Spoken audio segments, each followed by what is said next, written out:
La ciudad de Jaca y su entorno pirenaico formaron parte en la antigüedad de una geografía sagrada, reflejo de una cosmografía igualmente sagrada y significativa. Jaca, la Iaca íbera, seguramente de una raíz vasca, iac, vinculada con la idea de saber, es lo que se diría un alto lugar, no sólo en el sentido geográfico, sino también como un lugar de claras resonancias espirituales. Jaca fue, y sigue siendo, uno de los centros neurálgicos del Camino de Santiago, junto al cercano San Juan de la Peña, Eunate, Estella, Villafranca Montes de Oca, Monasterio de San Juan de Ortega, Fromista, León, Ponferrada, la propia Compostela, etc. El Camino de Santiago recibe también la denominación de Vía Láctea, que muchas culturas, incluidas las precolombinas, veían como la ruta que sigue el alma en su viaje post-mortem hacia el país de los antepasados. Y ya sabemos que la iniciación en los misterios es, en una parte significativa de la misma, un viaje post-mortem, y el guía o psicopompo que acompaña al alma en ese viaje siempre es un dios o entidad del mundo intermediario que conoce los sutiles meandros de la geografía del más allá. Lo que hoy conocemos como Camino de Santiago era ya un sendero sagrado entre las culturas precristianas que habitaban esa parte norteña de la península ibérica, y que enlazaba a través de los Pirineos con otros caminos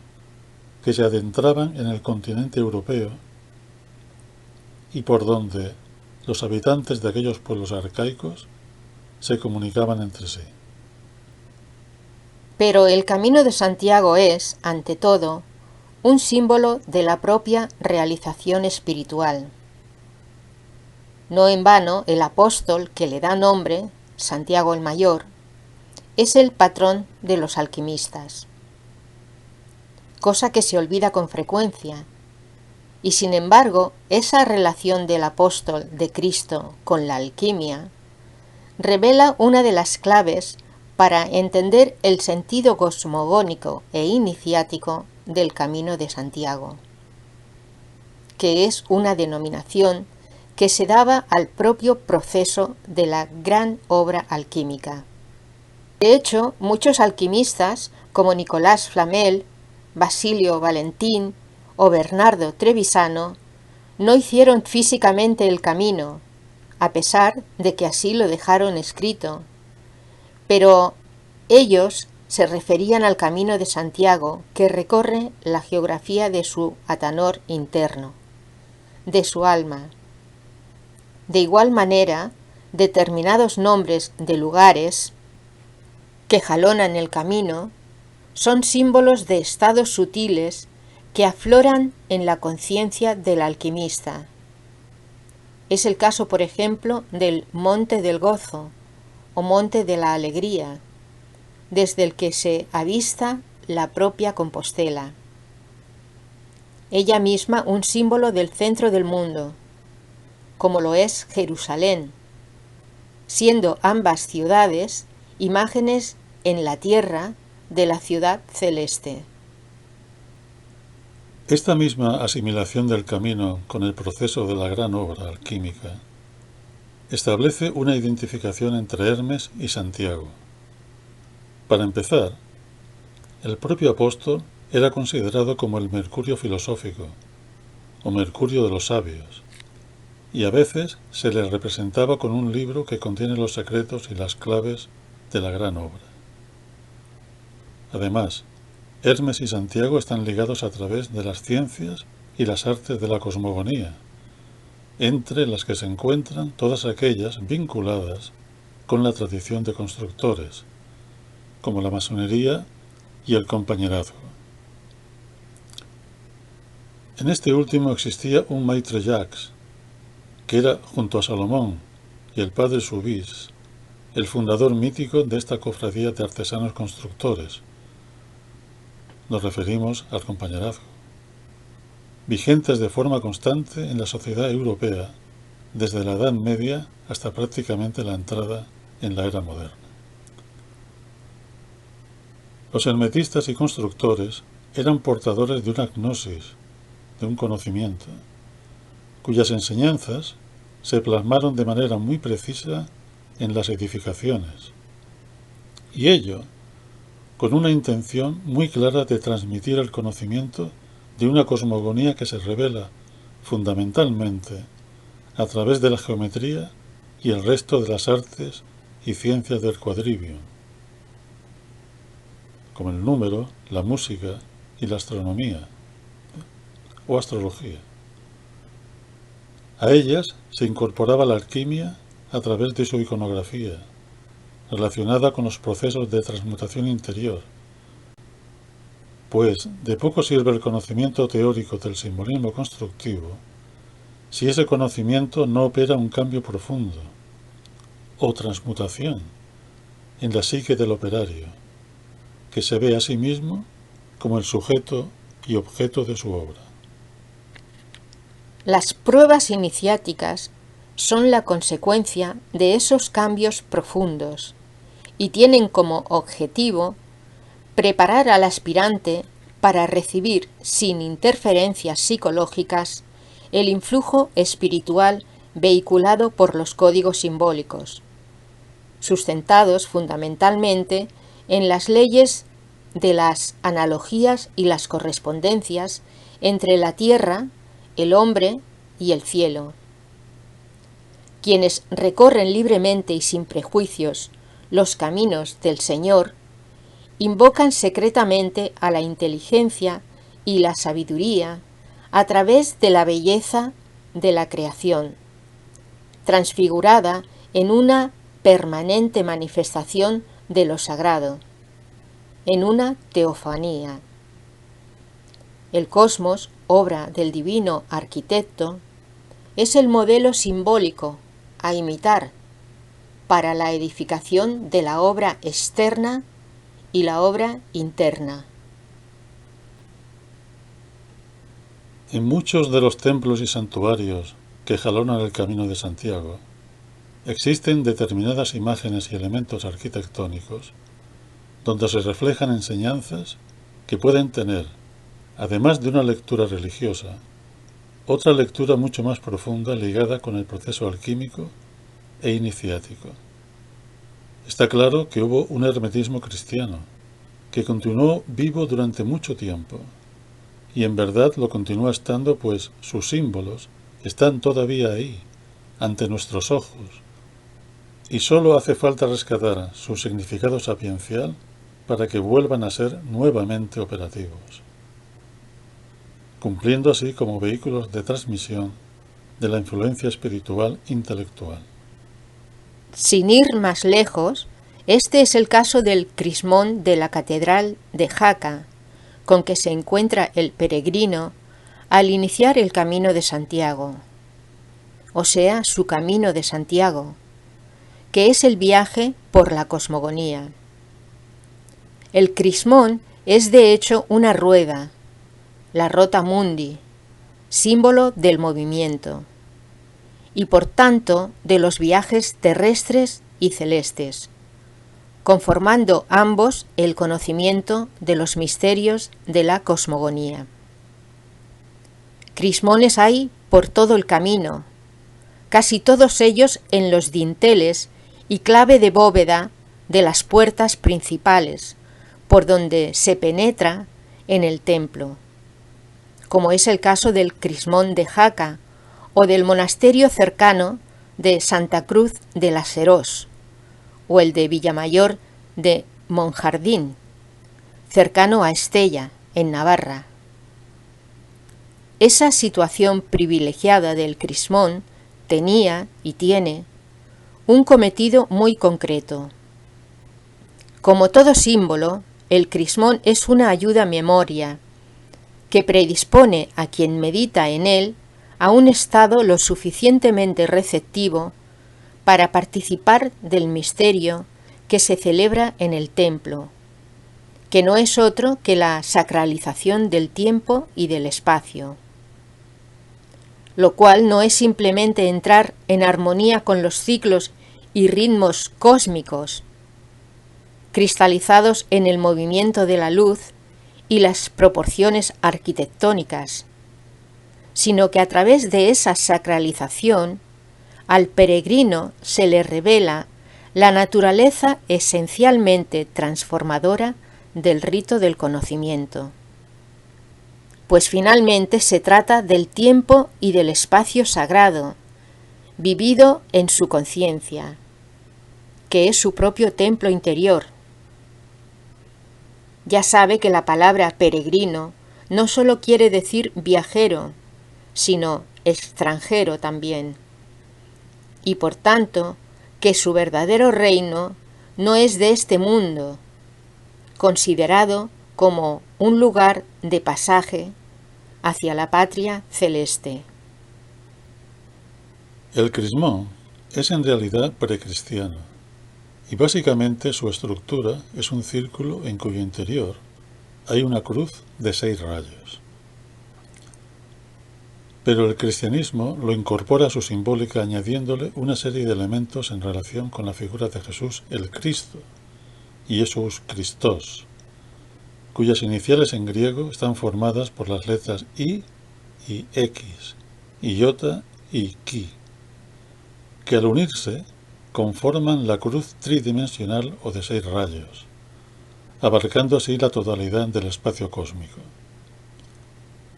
El eje que atraviesa horizontalmente el crismón tiene en su extremo izquierdo la letra alfa y en su extremo derecho la letra omega,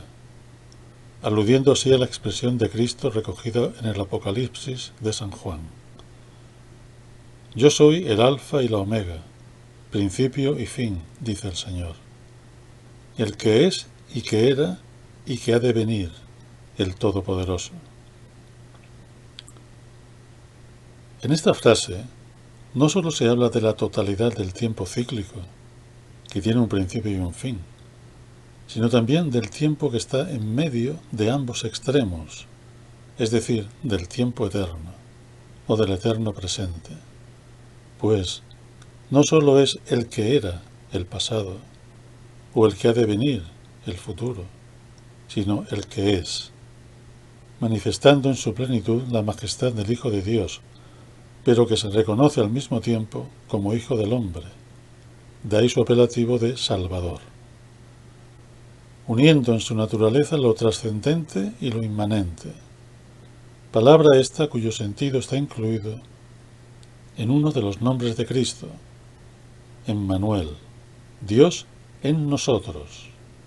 La leyenda que hay inscrita sobre el círculo más externo del crismón de Jaca dice lo siguiente: Lector, en esta escultura reconocerás lo siguiente. La P designa al Padre, la A y la Omega al Hijo, y la S al Espíritu Santo. Los tres son en verdad un único y mismo Señor.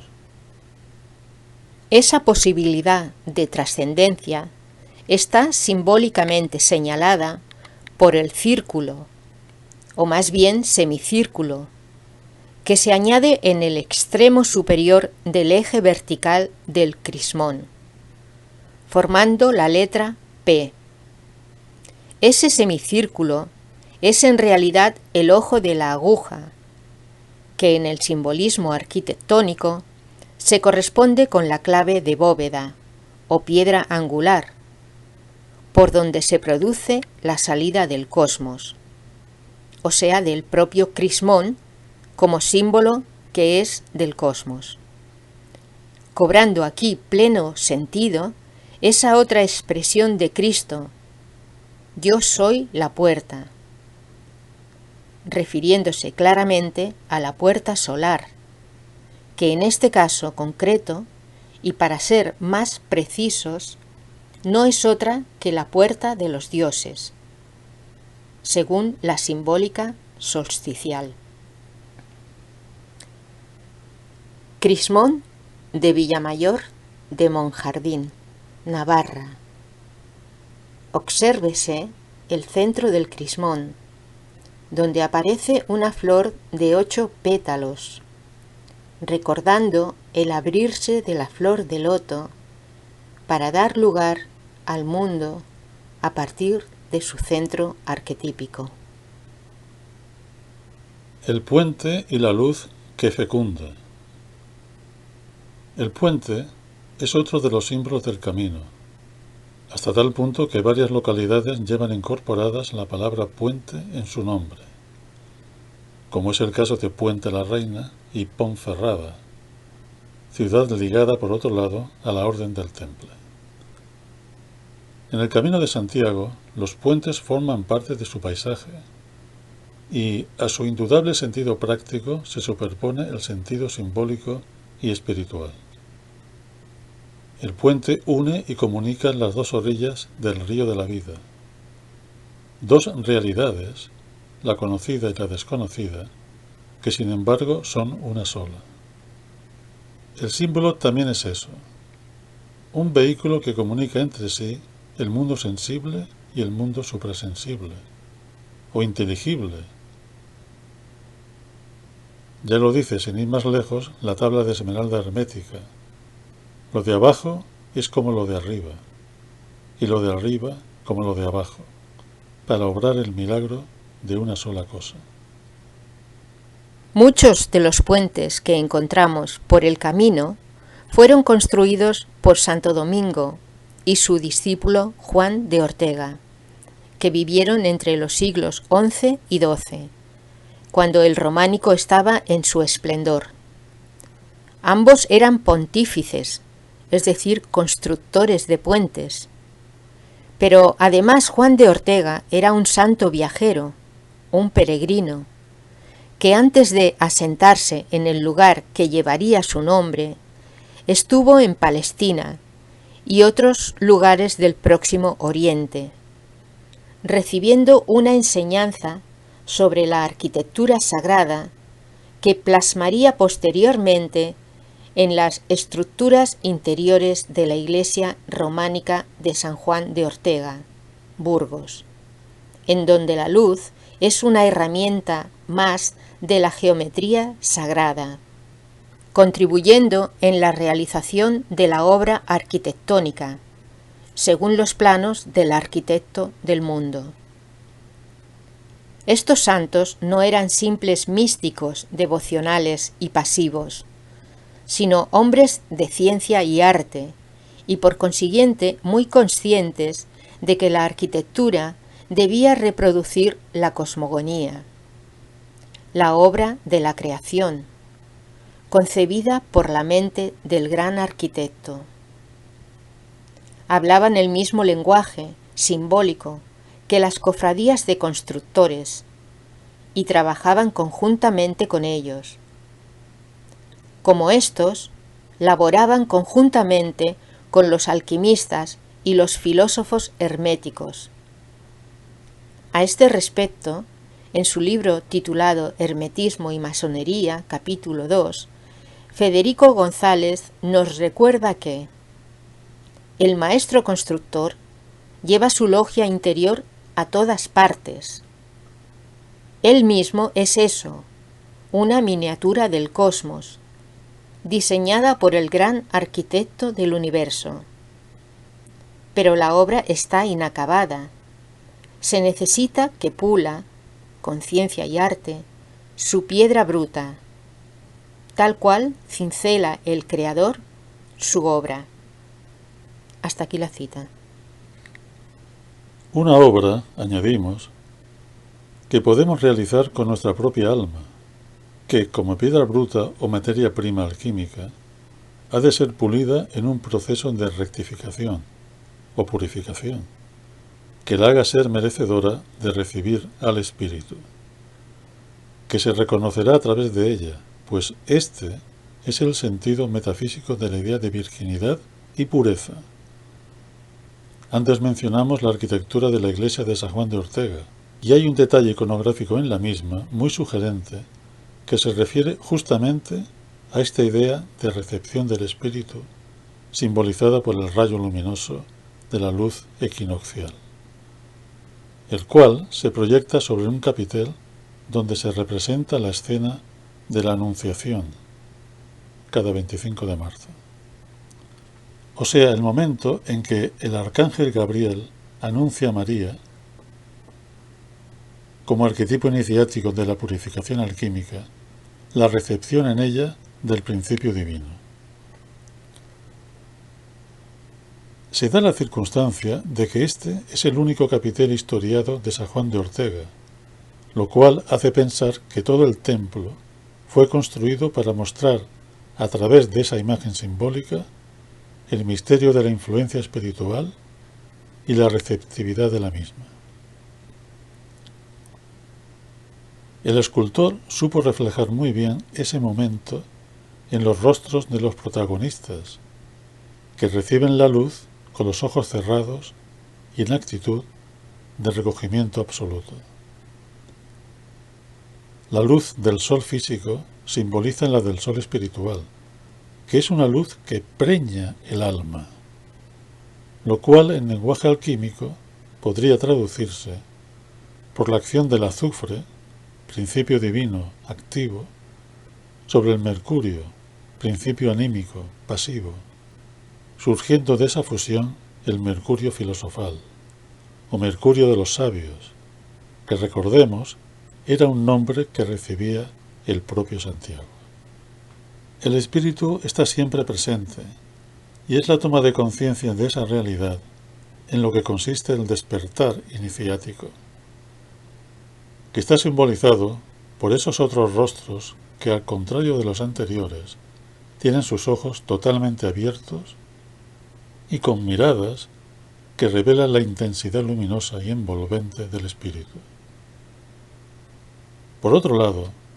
y en cierto modo relacionado con esto último, es bastante significativo que el nombre de Jaca, que primitivamente era donde comenzaba el Camino de Santiago en la parte española, lo encontremos también en Jacques, Saint-Jacques en francés, o Sant-Iago. Y los Jacques eran aquellos constructores pertenecientes al compañerazgo, originarios de la zona pirenaica francesa, contigua con la de Jaca y su comarca. Estas coincidencias nos revelan en realidad algo más profundo, que el comienzo del camino, Jaca, y el final del mismo, Santiago o Saint-Jacques, tienen la misma denominación. Y esto también está relacionado con el símbolo de la rueda, pues, siendo un círculo su comienzo y su fin coinciden, estando su centro en nuestro interior,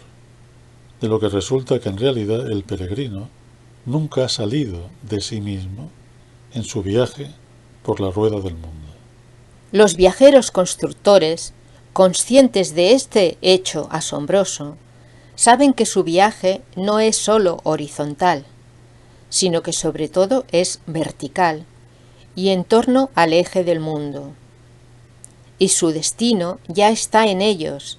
sin necesidad de ir a buscarlo a ninguna otra parte que no sea en el centro de sí mismos. Regnum Dei intra vos es. El reino de Dios está dentro de vosotros. Como sabemos, Compostela quiere decir campo de estrellas o campo de la estrella, una imagen de la ciudad celeste que desciende perennemente sobre la tierra y el corazón del ser humano. Dentro de la tradición cristiana, Santiago Apóstol es, junto con Juan Evangelista, el hijo del trueno, Boanerges, y esto lo liga con la palabra o verbo espermático, que anuncia la venida del nous, del intelecto divino, en el interior del ser humano. Como señala nuevamente Federico González, es el nous del hombre el que se revela a sí mismo, y que la única mediación es la de la inteligencia que ilumina esta relación establecida desde siempre, posibilidad que todo hombre porta en sí. Hasta aquí la cita. Santiago y Juan Evangelista, y ciertamente Hermes Trismegisto, el 3 veces grande por su sabiduría, tienen el don otorgado por el Verbo de comunicar una influencia espiritual que nos pone efectivamente en el camino hacia el encuentro con nuestra estrella interior o polo celeste, pero experimentando en el ínterin la pasión, muerte y regeneración de la individualidad, como una forma del amor y la entrega al conocimiento, que necesariamente preceden a la sublimación de la misma en los estados superiores, antes de la entrega definitiva al Padre, al Dios desconocido. La Venera del peregrino y el Mercurio de los filósofos. Hemos de recordar que el mito compostelano de Santiago Apóstol es una historia verdadera, en tanto que se constituye como un arquetipo de la iniciación en el conocimiento del cosmos o del mundo intermediario, que desde el punto de vista del hermetismo comprende tanto los misterios terrestres como los celestes, concebidos ambos como viajes o peregrinajes. Los primeros por el alma inferior y sus purificaciones alquímicas, y los segundos por el alma superior, donde el viajero va accediendo a estancias de su conciencia cada vez más transparentes y diáfanas, como la luz de las estrellas en el sutilísimo éter. Continuando con nuestro recorrido por algunos de los símbolos herméticos presentes en el Camino de Santiago, y tras habernos centrado fundamentalmente en el crismón, el viaje como iniciación, el puente, la luz fecundadora y Santiago como hijo del trueno, hemos de considerar ahora el que seguramente es el símbolo más conocido de todos. Nos referimos a la Venera, Vieira en gallego, o concha de peregrino, cuyo nombre procede de Venus, la diosa del amor y la belleza, nacida precisamente de una concha y del esperma, o espuma, de Urano caído en el mar tras la emasculación de Saturno. Por eso mismo, la Venera tiene también varios sentidos ligados todos ellos a la idea de generación, tanto física como psíquica y espiritual. En tanto que asimilada al órgano sexual femenino, ella es también el recipiente de la diosa madre, que acoge los efluvios del dios del cielo. Nada es por casualidad en la ciencia simbólica. Si la Venera es el símbolo del órgano sexual femenino, también lo es de la diosa que encarna el arquetipo de la feminidad, que es el arquetipo del amor por lo más alto. De ahí que si se ha hecho de la Venera el símbolo del camino, es porque en ella, de algún modo, está sintetizada la idea de la fecundación del alma humana, que atrae hacia sí el descenso del intelecto divino, del espíritu. Asimismo, que esa fecundidad es posible en la medida misma en que el peregrino vive su proceso como un intenso amor al conocimiento, velado tras las formas manifestadas, que se le presentan como un misterio a desentrañar inherente a la misma creación. Si bien el amor es hijo del conocimiento, como afirmaba Leonardo da Vinci, no conocemos sino lo que amamos,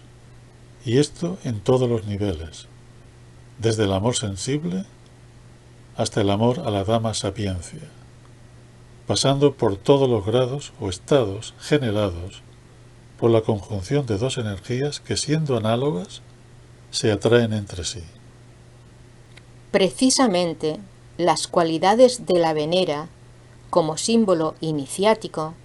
se desprenden de ese primer significado cuya fuente es el mito clásico que la tradición cristiana heredó y asimiló en su momento como tantos otros. La Virgen Madre, incluida su función como Theotokos, la Santa Sofía como Madre de Dios. No se entendería sin ese mito precristiano que los padres bizantinos, impregnados de neoplatonismo y de las doctrinas gnósticas, acabaron de incrustar en el corpus doctrinal de la nueva tradición, nacida bajo un signo zodiacal, Piscis, relacionado con las aguas, cuya simbólica juega un papel importante en el mito de Santiago Apóstol, como estamos viendo a lo largo de este estudio. Todo esto no está desligado, sino que forma parte del mismo conjunto simbólico, de esa otra idea que hace de la venera un crisol alquímico, o sea que en ella se acrisolan o se depuran los metales imperfectos, símbolos de los egos y los enemigos internos que se oponen al conocimiento. Por eso mismo, las veneras también fueron llamadas benditeras, pues contenían el agua de bendecir. Se vislumbra así el nacimiento de la estrella interior, o sea, la aparición de la luz espiritual en el horizonte de la conciencia humana. No es extraño que a la venera se la asocie con la estrella,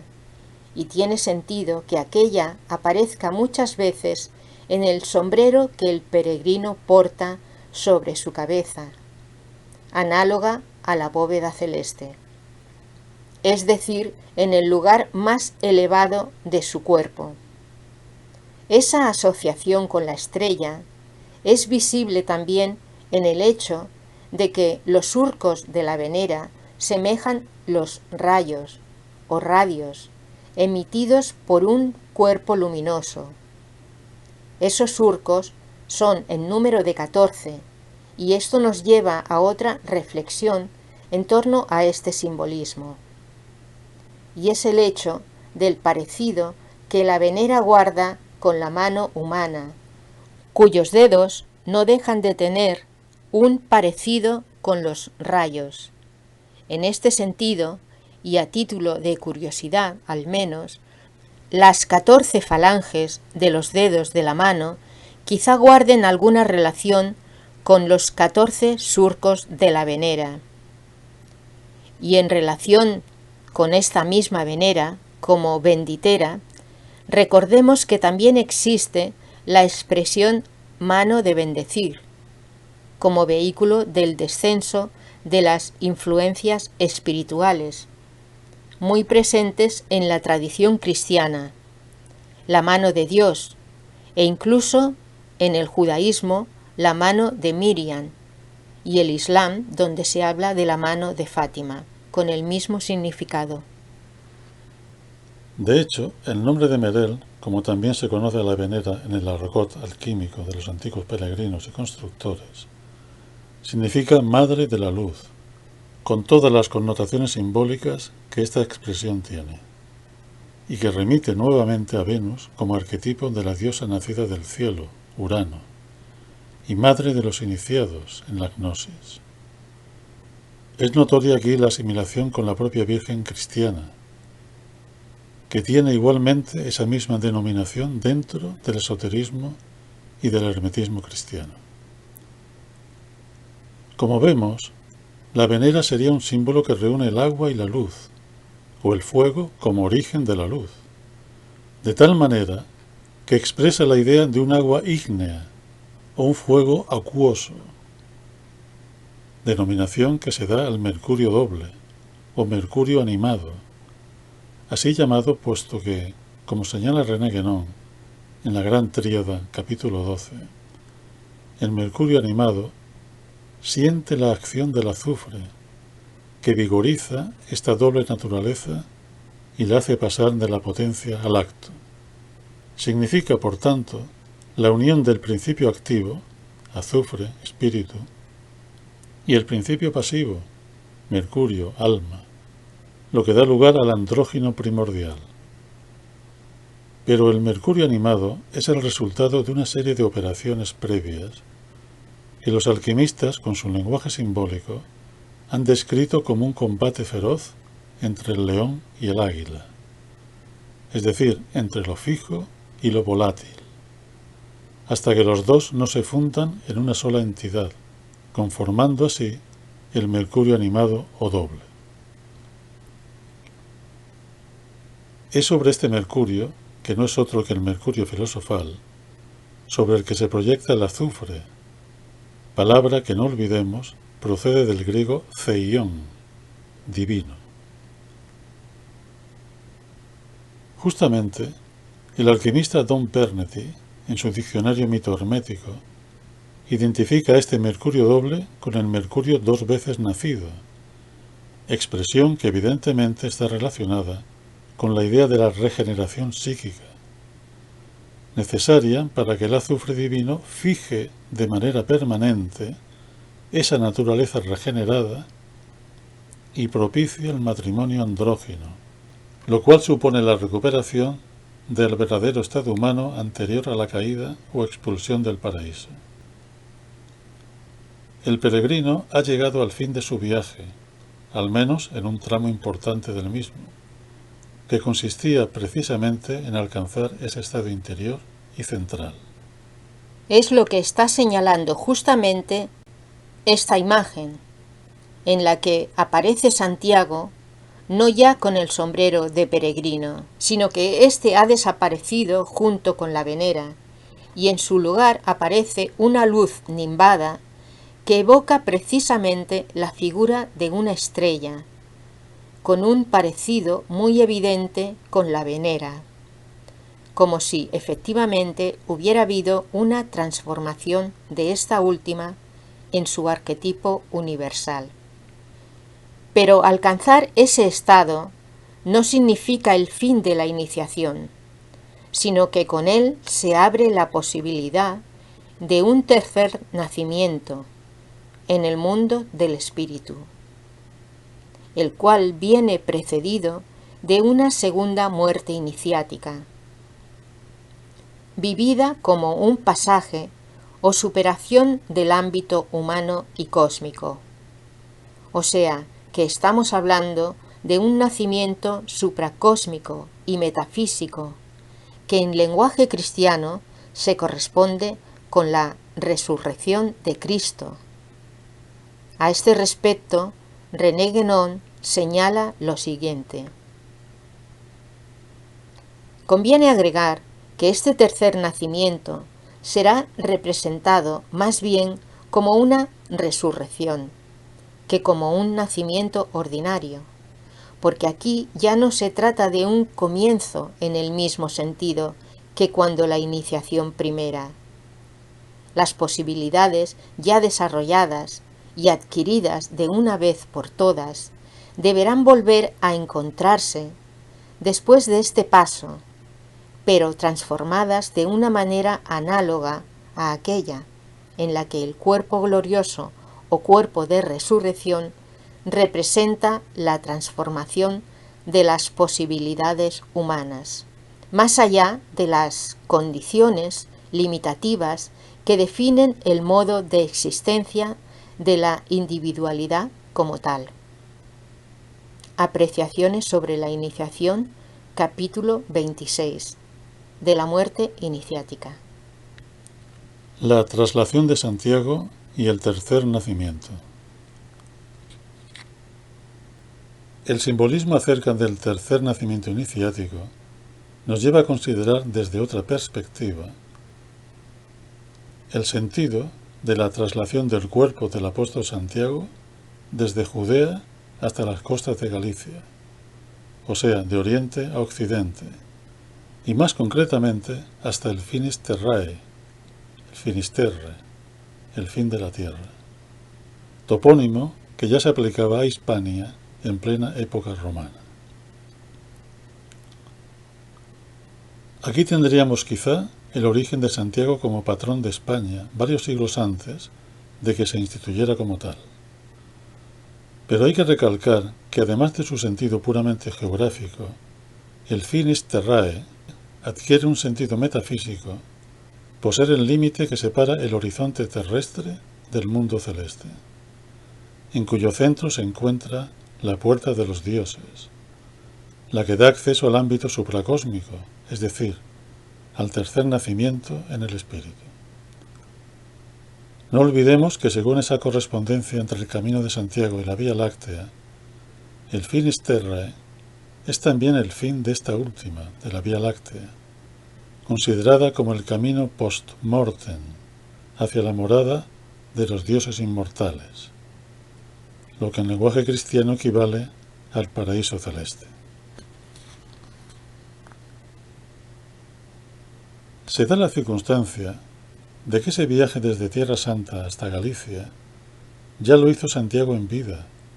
evangelizando la tierra hispana acompañado por una serie de discípulos. Las distintas crónicas, entre ellas el Códice Calixtino, hablan de 7 discípulos con los que recorre distintos lugares de la península: Almería, Granada, Córdoba, Mérida, Zaragoza y otras ciudades portuguesas hasta llegar a Galicia. Santiago aparece así con la aureola de un héroe fundador. Esa geografía sagrada está pues en relación con una cosmografía igualmente significativa, que enriquece de contenidos toda esta simbólica espacial, la cual no puede ir separada de la simbólica temporal, pues así como existen límites espaciales, también existen límites temporales, como lo señala precisamente el hecho de que la celebración del rito de la traslatio se realice el 30 de diciembre, es decir, en el fin y el límite del año, tomando a este como una medida temporal análogamente proporcional a ciclos mucho más amplios. Todo fin de año está simbolizando el fin del tiempo y por consiguiente la posibilidad de poder acceder al no tiempo, recuperando así el sentido de la eternidad. Debemos decir que antiguamente, el 30 de diciembre, también se celebraba la festividad de Santiago,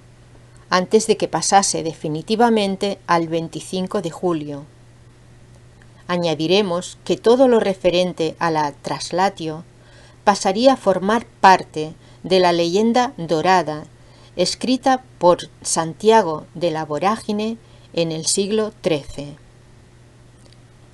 Al igual que los antiguos reyes y sabios de numerosas tradiciones, Santiago Apóstol, depositado en la barca venera, que es también una barca sepulcro,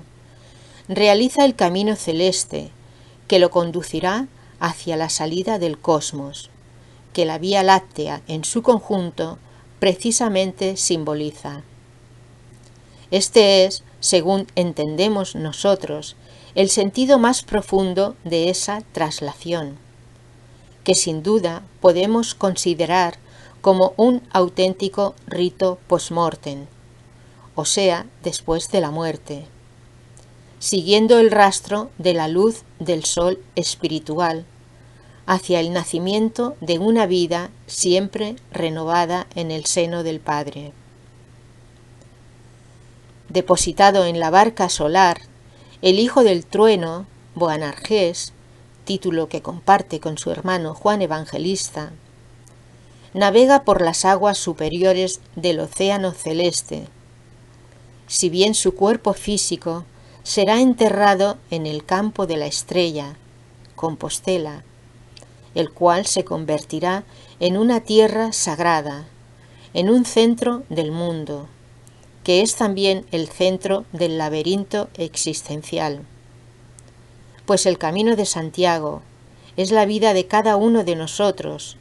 pero orientada hacia un destino que realmente coincidirá con nuestro origen. Por eso, la posibilidad de emprender ese camino siempre está ahí, aunque dicha posibilidad solo comenzará a actualizarse en el momento mismo en que nos preguntemos por nuestra verdadera identidad, y sobre todo cuando sintamos la imperiosa necesidad de conocerla. Iconografía de la traslación de Santiago. En este grabado se resume el ciclo de toda la traslatio o traslación de Santiago desde Tierra Santa hasta las costas gallegas, concretamente la costa de la ciudad romana de Iria Flavia, la actual Padrón, en donde el cuerpo es depositado en un sarcófago encima de un carro, cuyos 2 bueyes lo llevarán finalmente hasta Compostela, el campo de la estrella. En este fragmento del mismo grabado podemos observar a los 7 discípulos, uno de los cuales está en la proa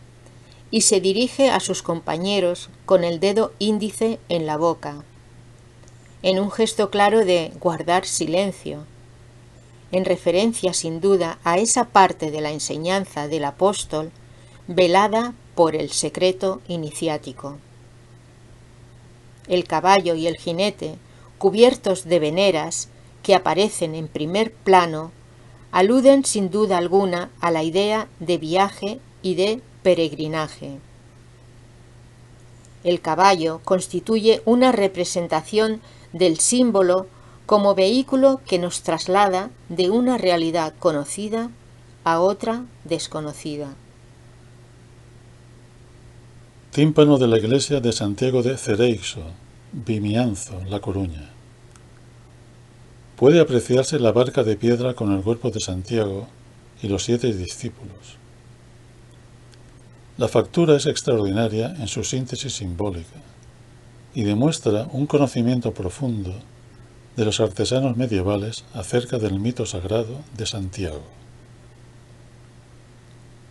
Este cuadro se llama Desembarco de Santiago Apóstol. Fue pintado por el maestro de Astorga en el siglo XVI y pertenece a la Fundación Lázaro Galdiano de Madrid.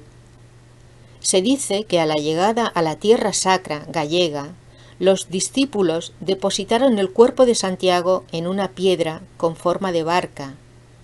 la cual se reblandeció como si fuera de cera, al ser tocada por el cuerpo del apóstol, dejando su forma en ella. Esto alude sin duda alguna a las huellas de los pies u otra parte del cuerpo dejadas en las rocas y las piedras por aquellos seres que han alcanzado los estados superiores, como puede apreciarse en muchos lugares de la tierra.